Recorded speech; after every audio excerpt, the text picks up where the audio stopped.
तो आप लोगों को हेडिंग डालने कहा गया था क्रिस्टल जालक एवं इकाई से, क्रिस्टल जालक एवं इकाई से।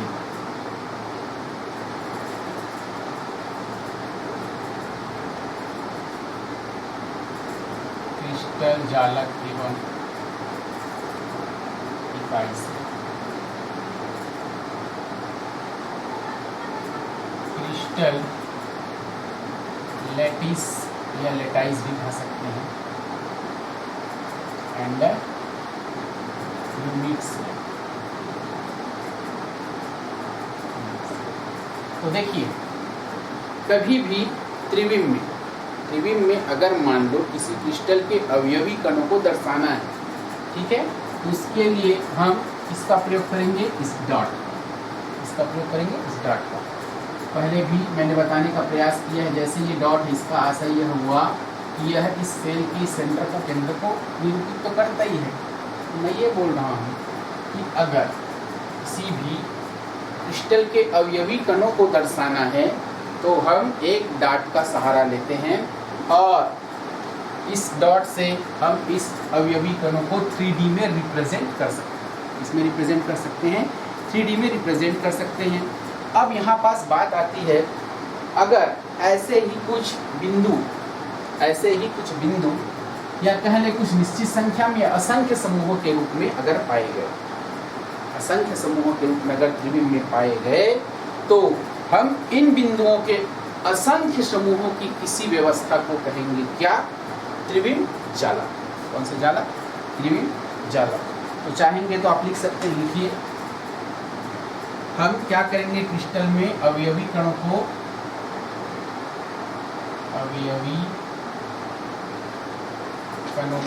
इस डॉट या बिंदु से निरूपित करेंगे, ठीक है।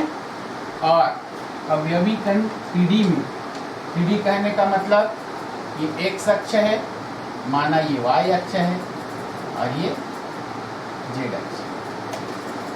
देखिए दो अक्ष तो हमको समझ आता है, x y या z, या फिर इसको x कहें, इसको z कहें, इसको y कहें, कोई भी नाम दे सकते हो।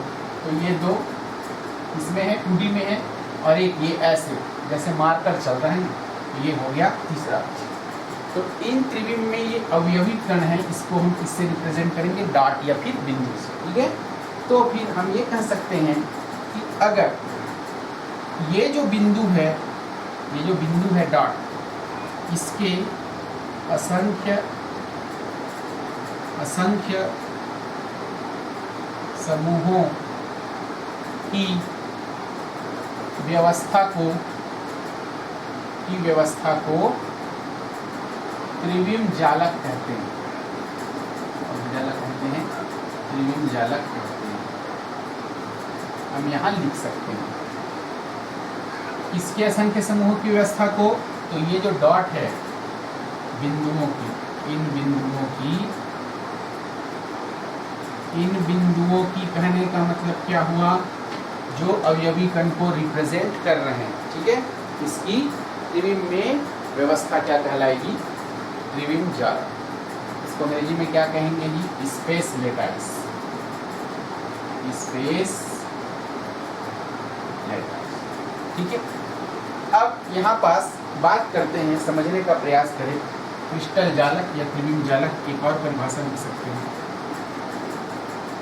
क्रिस्टल जालक या त्रिविम जालक, क्रिस्टल जालक या त्रिविम जालक। लिखिए, यही बात है, घुमा फिरा के वही बात बार बार लिखने से कोई मतलब नहीं है। त्रिविम में ये अवयवी कण है या फिर बिंदु है, इसकी एक नियमित व्यवस्था होगी और यही व्यवस्था कहलाएगी त्रिविम जालक, ठीक है। अब एक कल्पना करके देखते हैं, मान लिया जाए ये अवयवी कण है, ये भी अवयवी कण है, ये भी अवयवी कण। तो मान लो ये ऐसे अवयवी कण 3D में, अभी तो ये 2D में ही समझ आ रहा है, 3D में है। तो इन बिंदुओं को जब हम रेखाओं से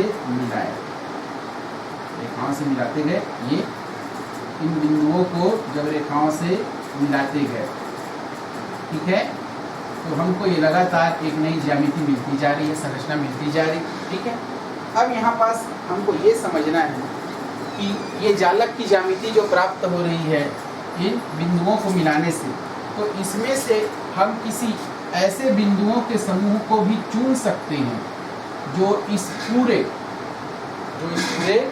जालक को रिप्रेजेंट करे, या फिर हम ये कहें कि कुछ ऐसे बिंदुओं के समूह का चयन किया जा सकता है कि अगर इसको क्रिस्टल नाम दे दिया जाए तो इसमें से एक सबसे छोटा सा सेगमेंट क्या हो सकता है, इसको लिया जा सकता है। ठीक है, तो ये प्रतिरूप क्या करेगा, पूरे क्रिस्टल को रिप्रेजेंट करेगा। बात को फिर से रिपीट कर रहा हूँ, अगर कुछ बिंदुओं के समूह का यदि हम चयन करें तो पूरे क्रिस्टल का प्रतिरूप को एक मॉडल हो, तो हम इस प्रकार के प्रतिरूप को क्या कहेंगे, क्रिस्टल की इकाई कोशिका। इसको क्या कहेंगे, इकाई कोशिका या इकाई सेल, जो भी कहना है, इकाई कोशिका या यूनिट सेल। यूनिट सेल समझ रहे हैं? मान लिया जाए आप सोचो दीवार बना रहे हैं या घर बना रहे हैं, तो उसमें छोटे छोटे ईंट लग रहे हैं, तो हम ये मान सकते हैं उसके लिए ईंट एक यूनिट सेल होगा। ये समझने के लिए केवल हमको क्रिस्टल में समझना है। तो एक छोटा सा प्रतिरूप जो पूरे क्रिस्टल की संरचना को निर्धारित कर सकता है, तो हम उसको क्या कहेंगे भैया, ये कहलाएगा हमारा यूनिट सेल। लिखना चाहेंगे परिभाषा के रूप में तो ऐसा लिख सकते हैं, त्रिविम प्रतिरूपों को क्रिस्टल की इकाई कोशिका या फिर यूनिट सेल कहा जाता है। ठीक है, चलिए अब यहाँ पास बात करें कि अगर ये यूनिट सेल है, इकाई कोशिका है, एकक कोशिका है, जब इसका रिपीटेशन होते जाएगा, इसकी पुनरावृत्ति होती जाएगी, तो हमको एक संरचना मिलेगी, ज्यामिति मिलेगी या क्रिस्टल का निर्माण होगा, ऐसा हम कह सकते हैं। अब सीधी सीधी बात करते हैं। अब ये इकाई कोशिका हमने तो एक उदाहरण से समझने का प्रयास किया है। अब ये देखते हैं कि इकाई कोशिका कितने प्रकार की होती है, बहुत इम्पोर्टेंट है, ध्यान से लिखेंगे। लिखिए, types of unit cell, types of unit cell, types of unit cell, इकाई सेलों के प्रकार।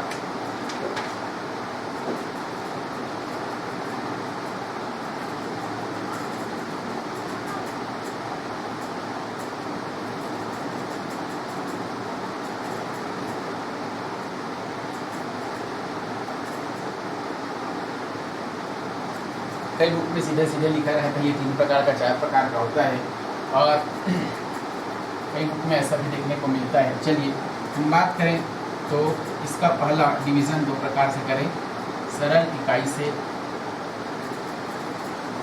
सरल इकाई से क्रिस्टल में समझना है ना इकाई सेल को, और एक होगा केंद्रित इकाई से, केंद्रित इकाई से।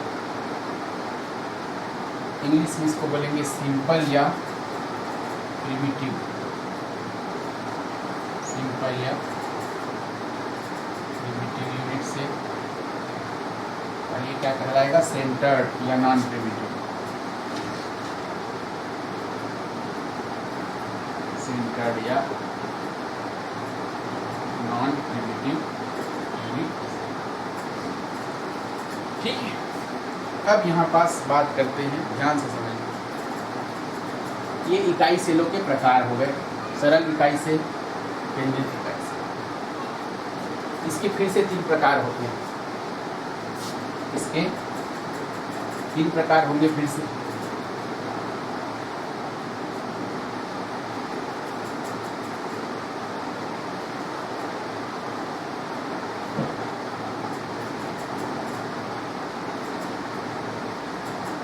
अलग केंद्र, और ये होगा काय केंद्र, अंत केंद्र।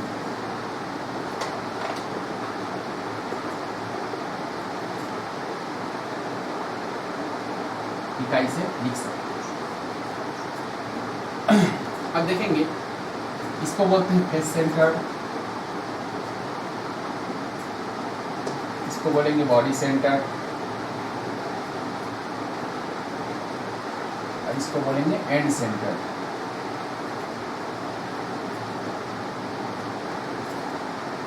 ठीक है। इकाई सेलों के प्रकार, सरल इकाई सेल, केंद्रीय इकाई सेल, इसके 3 प्रकार, फलक केंद्रित इकाई सेल, काय केंद्रित इकाई सेल, अंत केंद्रित इकाई सेल। ज़्यादा अच्छा होगा अंग्रेजी नाम भी याद करते चलें। अब ये सरल इकाई सेल को समझना है। ठीक है। सिंपल क्यूबिक सेल भी कहा जाता है, face centre cubic cell, body centre cubic cell आदि है।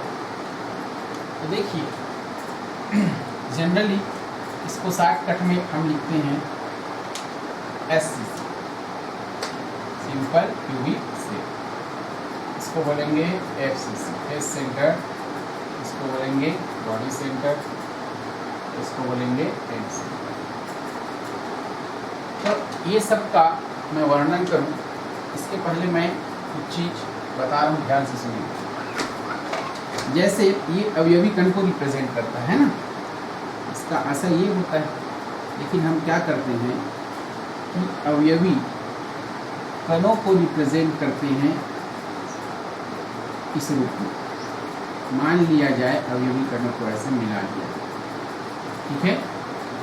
तो हम क्या देखें, घन सबने देखा है, घन छोटा बड़ा हो सकता है, लेकिन आपको बराबर बनाने का प्रयास करना है। ये क्यूब बन गया, घन हुआ। तो इस प्रकार का सेल कहलाएगा सरल इकाई घनी सेल या सरल घनी cell, SCC, simple cubic cell. ये इसमें अवयवी कण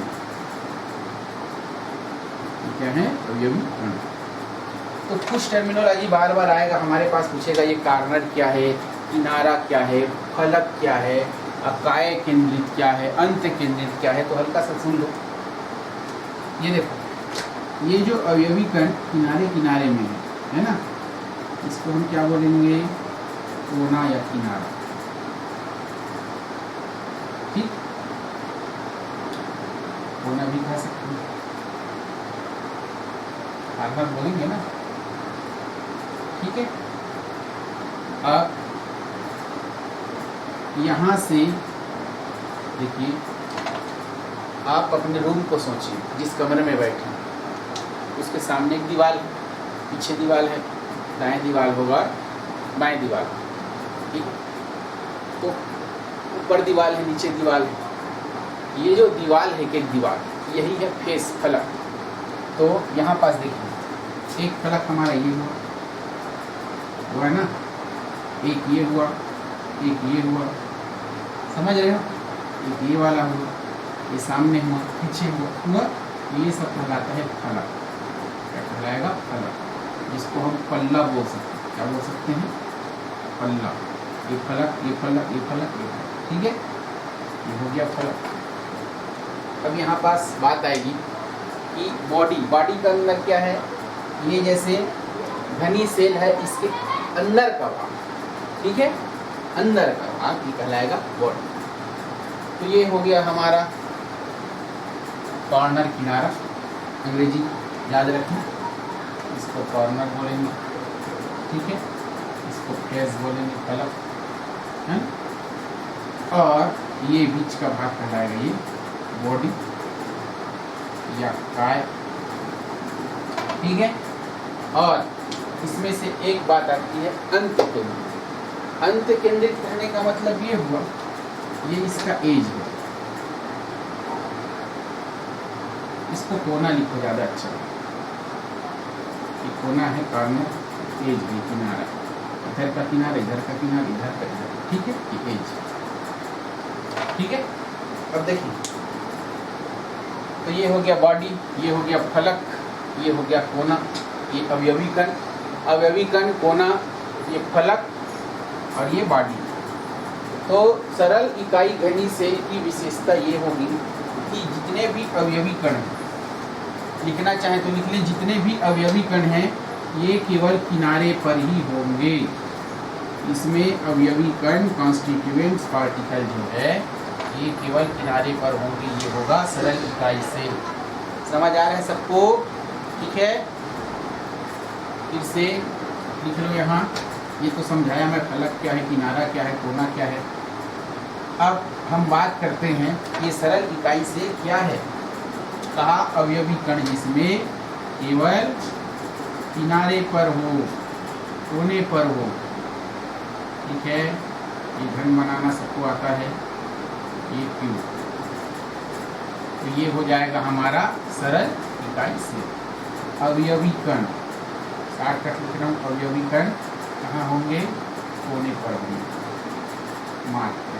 तो ये हो जाएगा हमारा SCC, constituent particles only at corners, ये होगा SCC। अगर इसको देखें केंद्रित इकाई से, FCC, फेस सेंटर, अगर मान लिया जाए किनारे पर तो रहेंगे ही रहेंगे, अवयवी कण जो है वो किनारे पर तो रहेंगे ही रहेंगे, कोने पर तो रहेंगे ही रहेंगे, प्लस कहाँ रहेंगे, फलक में रहेंगे, इसमें रहेंगे फलक में। अब देखिए ये यहाँ बात करते हैं, मान लो ये सरल घनी से किनारे पर तो है ही, चलिए किनारे पर हैं ये, इसके साथ साथ अवयवी कण फलक पे होंगे। फलक कितने होंगे, दीवार कितने, 1 2, हाँ हमारे सामने एक, पीछे, ऊपर नीचे, दाएं बाएं, तो 6 फलक हुए ना। ठीक वैसे ही देखते जाना, ये ऊपर का फलक, नीचे का, दायां बायां, आगे पीछे। ठीक है, तो फलकों पर भी जहाँ अवयवी कण हो, इस प्रकार का घनीय सेल हमारा फलक केंद्रित घनीय सेल कहलाता है। समझ गए? अब देखते हैं काय केंद्रित घनीय सेल क्या होगा, समझते हैं। काय केंद्रित घनीय सेल यही समझा रहा हूँ। देखो मान लिया जाए हमारे पास कोई ऐसा घनीय सेल है जिसमें अवयवी कण किनारे पर तो हो ही, किनारे पर हो ही, कोने पर हो ही, लेकिन उसके साथ साथ कहाँ पास हो, बॉडी में, बीच में। तो ये कहलाएगा हमारा, तो हम लिख सकते हैं कहाँ, कोना या किनारा घन। अवयवी कण कहाँ है, काय में, बॉडी में, बॉडी शरीर के अंदर। तो ये कहलाएगा हमारा BCC, कहलाएगा BCC। समझ गए? ये कौन सा क्रिस्टल कहलाएगा, कौन सा इकाई सेल कहलाएगा, बॉडी सेंटर्ड मिक्स। ठीक है, तो ये तो हो गई बॉडी सेंटर की बात। अब बच गया अंतिम हमारा ये कंस्टिट्यूएंट पार्टिकल या अवयवी कण, कोने पे होंगे प्लस बॉडी पे।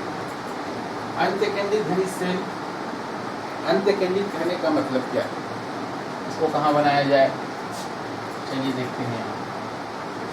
अंत केंद्रित घनीय सेल जो है, इसको मिटा देते हैं। देखिए ये सब समझ आ रहा है ना। अंत केंद्रित जो घनीय सेल है, इसमें होगा ये हमारे पास बन गया घनीय सेल।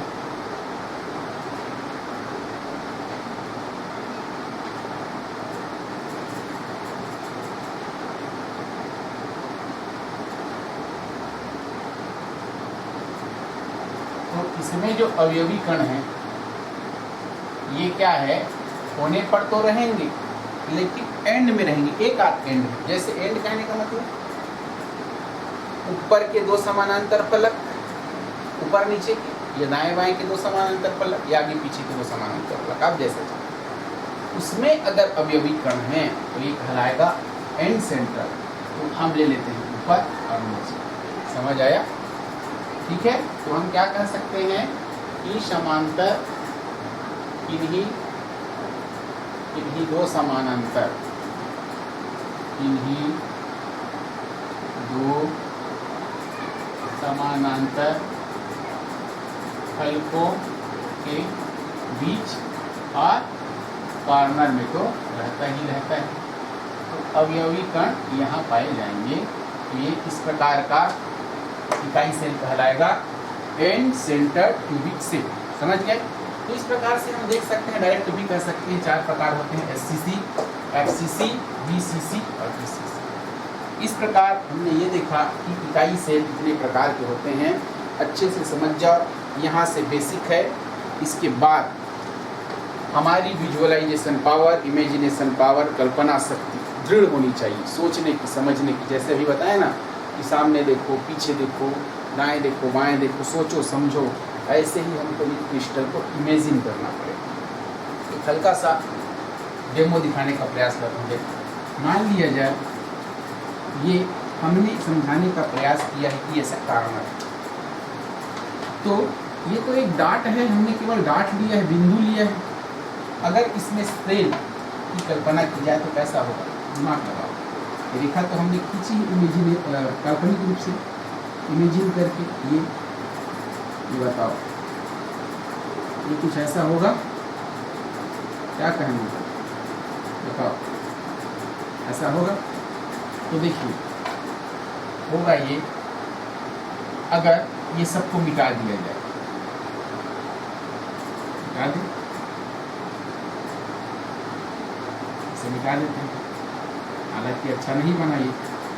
तो ये बताओ, इसको मिटाने के बाद आप देख पा रहे हैं क्या इसमें घन है? दिखाई दे रहा है?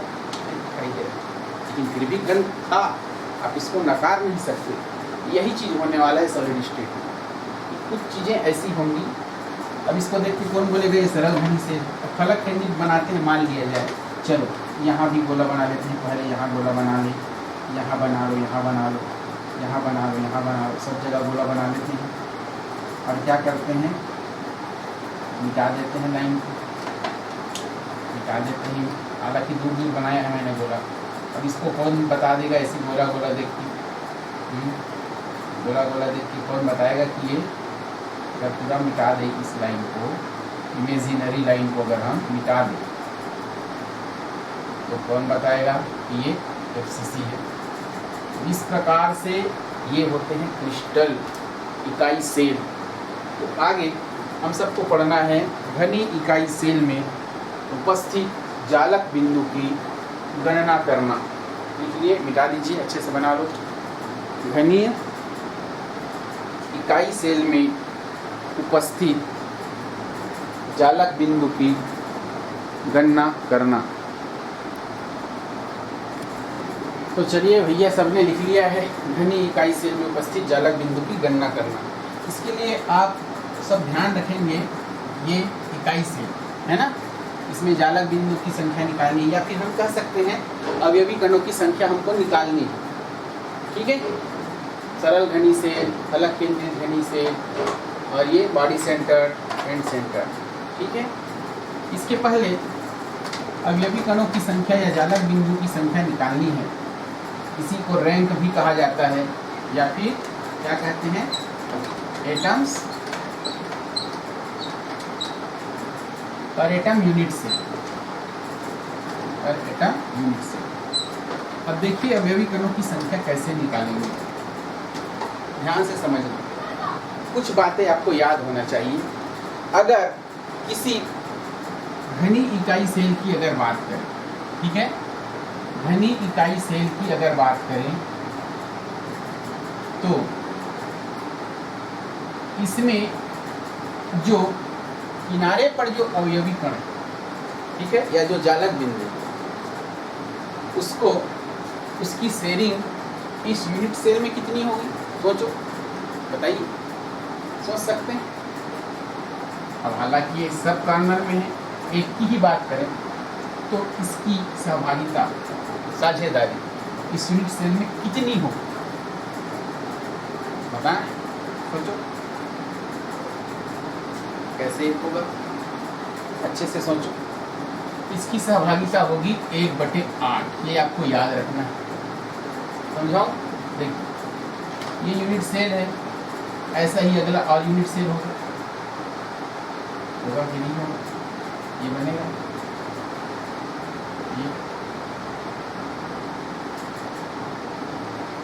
ये पूरा 1 यूनिट सेल, 2 यूनिट सेल। अब इसको बनाते जाओ बनाते जाओ बनाते जाओ। तो मान लिया जाए ये कौन सा है, ये बीच का हमने उठाया है, ठीक है।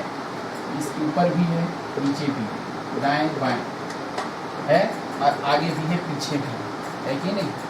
तो अगर हम देखने का प्रयास करें तो ठीक ऐसे ही अगर ये कोना है, आपको समझना है तो एक काम करें, अपने दीवार के कॉर्नर में एक बॉल लगा दें, ठीक है। अब सोचे उसके उस और दीवार है, ऊपर भी दीवार है, दाएं भी दीवार है, बाएं भी दीवार है, उसकी शेयरिंग कितनी होगी? 0.8 होगी। क्यों होगी मैंने? क्योंकि भैया टोटल 8 कॉर्नर है ना, 2 2 4 2 6 2 8, ठीक है। तो एक कॉर्नर के द्वारा इस अवयवी कणों के द्वारा इसकी शेयरिंग होगी, सहभागिता होगी कितनी? 1/8, ठीक है। ये सरल घनी सेल के लिए याद रखिए। अब मान लिया जाए फलकों के केंद्र में उपस्थित जालक बिंदु की बात की जाए, ये तो हो गया सिंपल घनी सेल की बात। मान लिया जाए इसकी बात करूं, अगर फलक में बीच में या इधर इधर कोई भी हो, अब ये फलक जो है, ये फलक, ये बताओ एक यूनिट सेल में होगा? नहीं। मान लिया जाए ये दीवार है, इसके बीच में मैं बॉल लगा देता हूँ, इधर भी रहेगा इधर भी रहेगा, मतलब दोनों सेलों में रहेगी इसकी सहभागिता। इसलिए हम ये कहेंगे इसकी शेयरिंग कितनी होगी इस यूनिट सेल में? 1/2। समझ रहे हो? ठीक। और अगर मान लिया जाए बॉडी सेंटर्ड मतलब इसके बॉडी में एक यूनिट सेल, इसकी बॉडी में क्या है? अवयवी कण, इसकी सहभागिता तो एक ही होगी, इसकी शेयरिंग और किसी अगले के साथ नहीं होगी क्योंकि ये बॉडी के बीच में है। ये 3 बातें ध्यान रखना।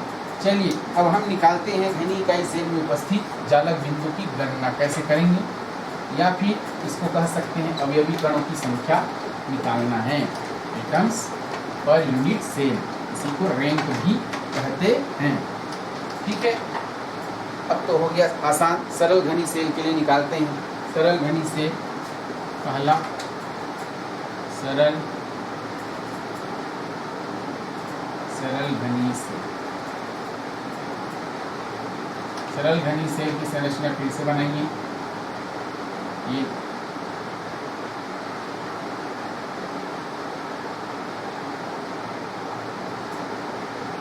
ठीक है। अब मैंने ये कहा है कि सरल घनी सेल है, तो इस प्रकार की इकाई सेल में 8 कोनों पे 8 बिंदु हैं, ठीक है।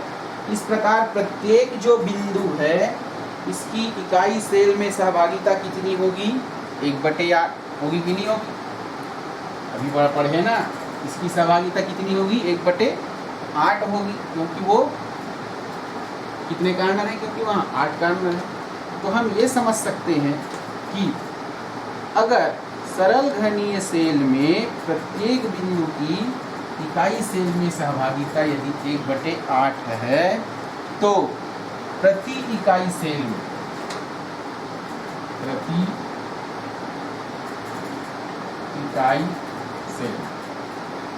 प्रति इकाई सेल में जालक बिंदुओं की संख्या,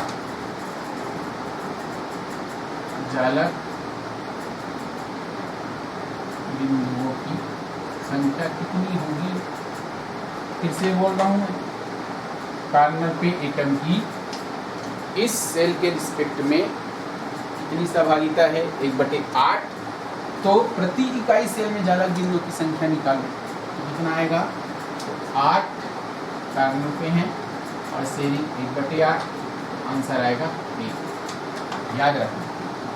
तो सरल घनी सेल के लिए SCC के लिए रैंक कितना है बोलेंगे तो बोलेंगे 1। एटम पर यूनिट सेल कितना है बोलेंगे तो 1। याद रखना है। ये हो गया सरल घनी सेल। अब जल्दी से करते हैं कौन सा? FCC, फलक केंद्रित घनी सेल। अब बताइए फलक केंद्रित घनी सेल कैसे बनाते हैं? फलक केंद्रित घनी सेल कैसे बनाएंगे? फलक केंद्रित घनी सेल कैसे बनाएंगे? चलिए उससे सरल पड़ेगा हमको, पहले बॉडी सेंटर देख लेते हैं। बॉडी सेंटर या काय केंद्रित घनी सेल। अब देखिए काय केंद्रित क्या होता है कि किनारे पर तो एक एक एटम रहेंगे ही भाई, रहते हैं, और इसकी शेयरिंग हमने निकाल लिया है। अब इसका रैंक निकाले मान लो, या एटम्स पर यूनिट सेल या जालक बिंदुओं की संख्या, विकर्ण की संख्या निकालनी है तो कितना हो जाएगा? इसका शेयरिंग तो निकाल लिए हैं, 8 कार्नर का 1/8 शेयरिंग होगा, तो 1/8 भाग की सहभागिता होती है, तो हम क्या कहें, बीच में होगा बॉडी में एक और एक क्या होगा मैं बताऊंगा, 2, एक और एक क्या होगा 2। तो बॉडी सेंटर या काय केंद्रित घनी सेल में हम यह कह सकते हैं कि बॉडी के बीच में होता है ना, और अभी तो ये हमने निकाला है, एक और एक 2। कोई भी आपको पूछे BCC के लिए रेंज क्या है, एटम्स पर यूनिट सेल क्या है, तो आंसर आएगा 2। चलिए इसके बाद आता है फलक केंद्रित घनी सेल। क्या आएगा? फलक केंद्रित घनी सेल। लिखिए जल्दी, फलक केंद्रित घनी सेल, फलक केंद्रित घनी सेल, फेस सेंटर फलक केंद्रित घनी सेल। फलक केंद्रित घनी सेल क्या होगा? ये हमारे पास क्यूब है, घन है। अब इसमें कार्नर पे है हमारे पास कॉन्स्टिट्यूएंट पार्टिकल्स हैं। अब हमको निकालना है फेस सेंटर्ड घनी सेल में जालक बिंदुओं की संख्या या फिर अवयवी कणों की संख्या, तो कैसे निकालेंगे सोचिए। तो देखिए फलक कितने होते हैं भाई? 1 2 3 4, ये 5 और 6, सामने और पीछे, ठीक। कार्नर पे तो हमने निकाल लिया है, मैं लिख नहीं रहा हूँ, ठीक है। कोनों पर स्थित कणों की संख्या, उसकी सहभागिता प्रति एटम, ये लिखने की जरूरत नहीं, आप सब समझते हैं। 8 गुना 1/8 बराबर 1 होता है, हम निकाल लें। अब प्लस, मेरे को एक बात बताओ, कुछ समय पहले मैंने 3 बातें बताई थी कि फलक पर स्थित जो जालक बिंदु है उसकी शेयरिंग, ठीक है, प्रति यूनिट सेल में कितनी होगी? 1/2, क्योंकि वो 2 यूनिट सेल में साझेदारी करता है। इसलिए फलक की संख्या टोटल कितनी है? 6 फलक हैं हमारे, ठीक है, 6 फलक हैं, और शेयरिंग क्या होती है? 1/2। तो कितना होगा? 3 दूनी 6, 3 और 1 कितना होगा? 4। तो हम बोल सकते हैं कि FCC का जो रैंक होता है, या कहें atom per unit cell, atoms per unit cell कितना होगा? 4 होगा। अब इसका बढ़िया चार्ट बना लो। चार्ट कैसे बनाएंगे? यहाँ लिख लीजिए बॉडी सेंटर, यहाँ लिख लीजिए सिंपल क्यूबिक, और उसका रेंज कितना कितना है, या कहें एटम्स पर यूनिट सेल, ठीक है। कितना आता है इसमें? 1, बॉडी सेंटर में कितना है भाई बताओ? 2, इसमें कितना है? 4, ठीक है। देखिए